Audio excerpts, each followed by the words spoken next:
Halo teman-teman yang mengalami gangguan kecemasan, masih takut makan kah?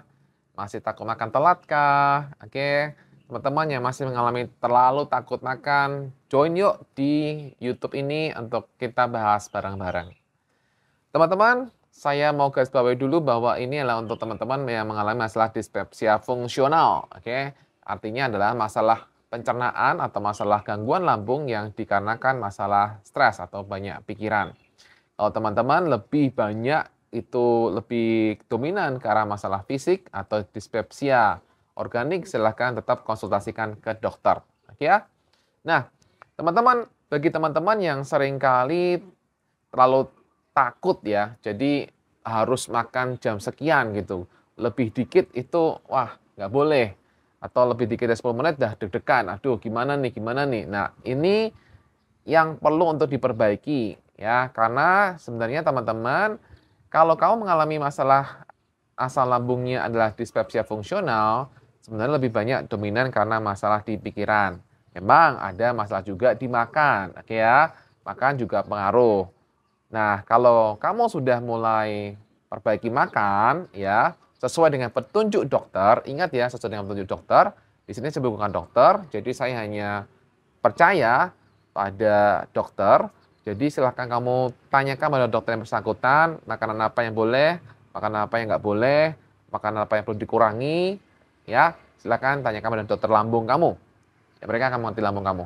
Nah, sekarang kembali lagi ke sini. Jadi kalau kamu akhirnya sudah pola makannya sudah benar sesuai dengan apa yang dinasihatkan oleh dokter kamu, tapi kamu masih terlalu takut gitu, terlalu takut dengan makan, terlalu takut dengan telat makan, ini yang sebenarnya perlu kita garis bawahi. Jadi, semakin kamu takut teman-teman, itu akan mengaktifkan sistem tubuh yang akan membuat kamu jadinya perut kamu bermasalah. Oke ya, ingat, ketakutan kamu atau kecemasan kamu akan membuat gangguan lambung secara langsung atau tidak langsung itu bisa mengakibatkan itu.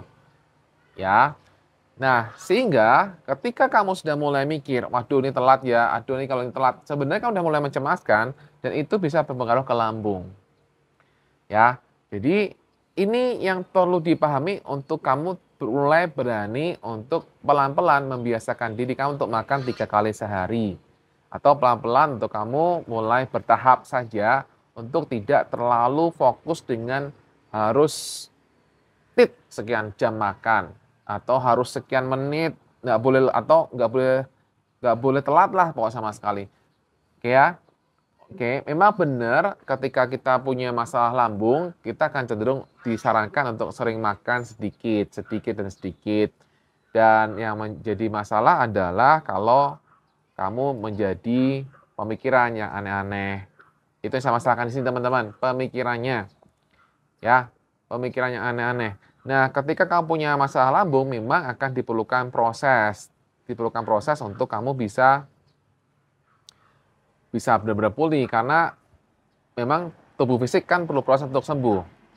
Nah, sepanjang perlu proses untuk sembuh itu, maka kemudian kamu juga perbaiki juga pikirannya dengan tidak banyak menakut-nakuti diri kamu sendiri. Ketika kamu tidak menakut-nakuti diri kamu akan jauh lebih enakan, ya. Sebenarnya hal seperti ini juga udah pernah saya bahas sih di video yang kemarin, di sini saya udah bahas sebenarnya video itu. Silakan kalau kamu mau coba tonton, silakan tonton ya. Nah, kemudian bagi teman-teman yang merasa bahwa, "Oh iya nih aku tuh selalu takut makan loh, aku tuh takut kumat." Nah, ya bagi teman yang takut kumat, maka ini ada beberapa cara yang sederhana yang bisa teman-teman lakukan untuk membuat teman-teman tidak terlalu takut kumat. Lakukan ini ketika mau makan, yaitu kamu perlu lakukan untuk nafas perut dulu.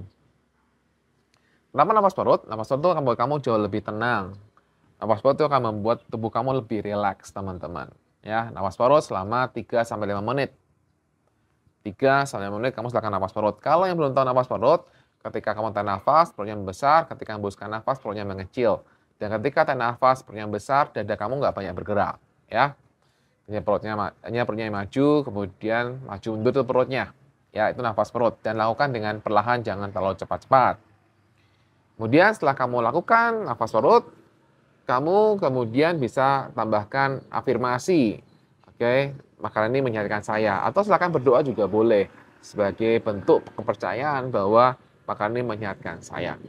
Nah, ketika kamu dalam proses melakukan hal ini, mungkin kamu akan mendapati diri kamu masih merasakan rasa nggak nyaman selama 1 hari, 2 hari, 3 hari, atau beberapa hari lah. Tapi nggak apa-apa, karena kamu masih antara ya dan tidak sebenarnya. Masih masa ragu-ragu, masih masa, ya bener apa nggak ya, bener apa nggak ya. Nah itu bener apa nggak ya, bener apa nggak itu kan sebenarnya masih takut juga kan. Jadi wajar ketika kamu kemudian masih ada rasa nggak nyaman ketika kamu melakukan ini, di perut kamu tuh masih hal yang normal-normal saja dan nggak perlu terlalu banyak dipikirkan lagi ya. Ingat loh, banyak pikiran itu bisa membuat kamu jadi masalah gangguan pencernaannya malah semakin lama ya. Izinkan dalam proses ini kamu beradaptasi dan cobalah untuk kamu mulai lakukan hal yang saya bahas ini selama seminggu lah ya. Beri waktu kesempatan untuk ngetes ini selama seminggu. Jadi selama seminggu atau kalau seminggu kamu kebanyakan, ya udah 3-4 hari lah ya. Kamu coba 3-4 hari untuk kamu mulai menenangkan pikiran kamu sebelum kamu makan. Biasanya kalau ini kamu masalahnya disproporsional, kamu akan jauh lebih baik dan ini akan membuat kamu juga berat badanmu akan semakin lebih meningkat. Kalau kamu selama ini berat badannya turun drastis, berat badan kamu akan jauh meningkat lebih banyak karena sudah bisa makan dengan lebih enak. Oke, jadi fokusnya adalah makan ini membuat kamu lebih sehat dan ingat poinnya adalah tidak terlalu banyak, jangan kebanyakan. Ya, dan juga kalau kamu sudah lama nggak makan ya, nggak makan sesuatu, udah lama nggak makan mie, sudah lama nggak makan gorengan, atau sudah lama nggak makan something yang spesial, atau nggak makan yang lain-lain seperti yang sering dilarang, maka ketika kamu mulai membiasakan diri, itu kamu perlu hanya ambil sedikit saja. Contoh, kalau mie ya jangan langsung makan satu mie, coba aja 1 sendok mie aja atau 1/4 sendok doang. Coba aja hanya sekedar membiasakan diri saja. Oke? Sekedar membiasakan diri dan juga yang paling penting adalah mindsetnya. Dan juga percaya bahwa inilah proses. Percaya bahwa kamu sudah sembuh, ya. Percaya bahwa kamu sudah sembuh dan inilah proses untuk saya sembuh. Begitu kamu bisa lebih percaya bahwa kamu sudah sembuh dan apa yang saya lakukan adalah proses untuk sembuh, ini juga akan membuat kamu jauh lebih baik lagi. Berlaku juga untuk masalah-masalah yang lain, untuk kamu yang masih mengalami gangguan kecemasan juga perlu percaya bahwa kamu adalah sudah sembuh. Dan ini prosesnya saja, tapi saya jauh di dalam hati saya sudah percaya bahwa saya sembuh. Oke, ini sangat bermanfaat untuk kamu dan juga tentunya bagi teman-teman yang masih khawatir-khawatir, yang masih mengalami gangguan kecemasan, ya silahkan teman-teman pakai buku saya, buku Bapak Cemas, buku Good Bad Anxiety, itu silahkan dipakai, silahkan dipraktekkan juga yang sudah punya buku Bapak Cemas, buku Good Bad Anxiety, terima kasih, silahkan dipraktekkan apa yang dibahas. Buat teman-teman yang masih merasakan khawatir atau kecemasan, teman-teman bisa melakukan namanya langkah 333. Ya, langkah 333 ini sangat efektif untuk membuat teman-teman kembali ke momen hari ini. Caranya adalah sebutkan 3 hal yang kamu lihat, boleh dengan suara, boleh dalam hati. Sebutkan 3 hal yang kamu rasakan di kulit. Oke, kemudian lakukan 3 gerakan. Kamu bisa lompat-lompat ya, bisa lompat-lompat, jingkrak-jingkrak. Kamu bisa dancing, iya, iya, iya, iya, iya. Atau kamu bisa gini-gini, yes, oke lah kalau lakukan gerakan. Ingat teman-teman, kenapa kita lakukan gerakan? Karena gerakan itu mengubah emosi. Motion to emotion. Gerakan mengubah emosi, teman-teman. Jadi ketika kamu melakukan gerakan-gerakan, emosi kamu akan berubah. Apalagi ketika kamu melakukan gerakan-gerakannya, bukan gerakannya gini doang, gini doang. Hai, percuma, percuma. Lakukan gerakannya yang gini-gini atau gimana, wah pokoknya lebih semangat atau lonjak-lonjak. Nah, itu tuh baru oke. Ya, itu yang akan bantu kamu. Ingat teman-teman, kalau kamu mau lebih baik, kamu perlu mengubah gerakanmu juga. Gerakanmu itu akan membuat tubuhmu berubah. Dan kata gerakan itu akan mengaruhi emosimu, emosi kamu jauh lebih semangat. Benar nggak? teman-teman tahu kan, kalau gerakan-gerakan yang kemudian begini-begini mana bisa kemudian dapat tenang, nggak akan. Percuma, ya. Gerakan-gerakan yang kemudian Anda lakukan dengan sepenuh tenaga, nah itu baru kamu akan jauh lebih tenangan. Silakan aja dipraktekkan teman-teman, karena percuma kalau nggak dipraktekkan, ya.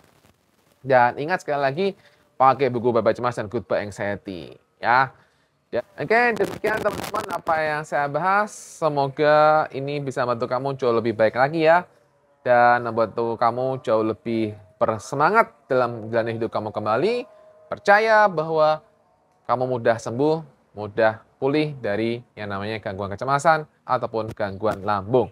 Jangan terus percaya susah sembuh, susah sembuh. No, no, no, no. Gampang sembuh. Oke, percaya gampang sembuh. Dengan kamu percaya gampang sembuh, kamu akan memilikinya. Oke? Bye-bye.